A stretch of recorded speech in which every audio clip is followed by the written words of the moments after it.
better way to talk about the Tech Council, talk about our members. We've got the coolest members. One of our members we're talking to today is Patrick Mondi from Thoro.ai. I think it's one of the companies that is just defining what's making Pittsburgh freaking amazing. Patrick, thanks for being part of this, being part of our one of the levels on our 40 stories. Thanks, Jonathan. It's great to be here. Most definitely. So first off, Thoro.ai. What is it? Give us the elevator pitch. We're riding up to the 40th floor. Give us the elevator pitch. So our tech is born out of Carnegie Robotics and enables businesses to be more productive and workers more rewarding.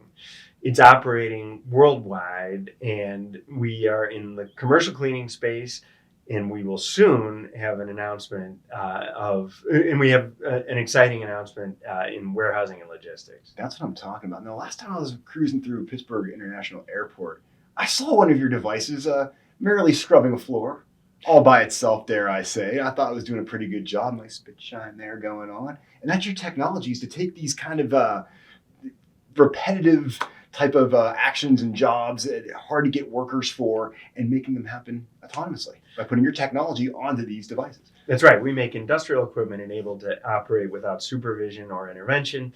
We're at the Pittsburgh International Airport, PPG Paints Arena, Heinz Field, and numerous schools and hospitals in Pittsburgh, in over 100 countries globally. So you mentioned that you're going to have some announcements coming up, which we're going to be very excited about, which means that you have a pretty bright outlook on the future here in Pittsburgh. What are your thoughts on how Thoro is going to be growing in Pittsburgh over the next year or so? Well, it's hard not to be optimistic about the future in Pittsburgh. I mean, Pittsburgh's the steel city because we helped our industrial output to make the modern world. We're now remaking the modern world in many ways through advances in biotechnology, autonomous driving, our schools and educational institutions. And that makes you have to be optimistic about the future and about tech's contributions to Pittsburgh as we build the future of the world. Most definitely. So, Pittsburgh Tech Council, why did you join the Tech Council? I hope we're being helpful.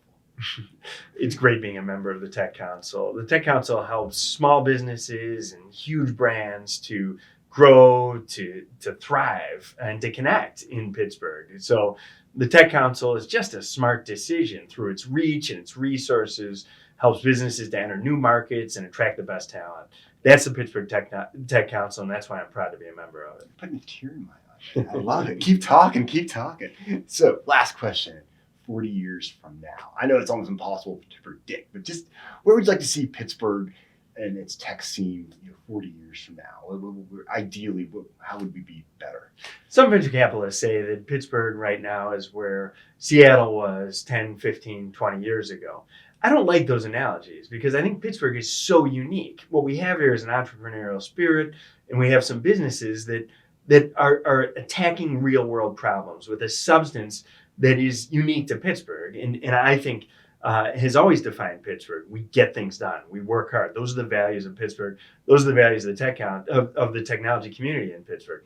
And that's why in the next 40 years, I think we're going to be very different. I think the substance of what Pittsburgh is, the substance of the technology that we're making is changing the world, is going to continue to change the world. I love it. And Thoro.ai is part of that, which is to me so exciting, which is why we have you as one of our 40 stories, Patrick. Thank you for being part of our grooming list of stories here. Thanks, Jonathan. I really appreciate it.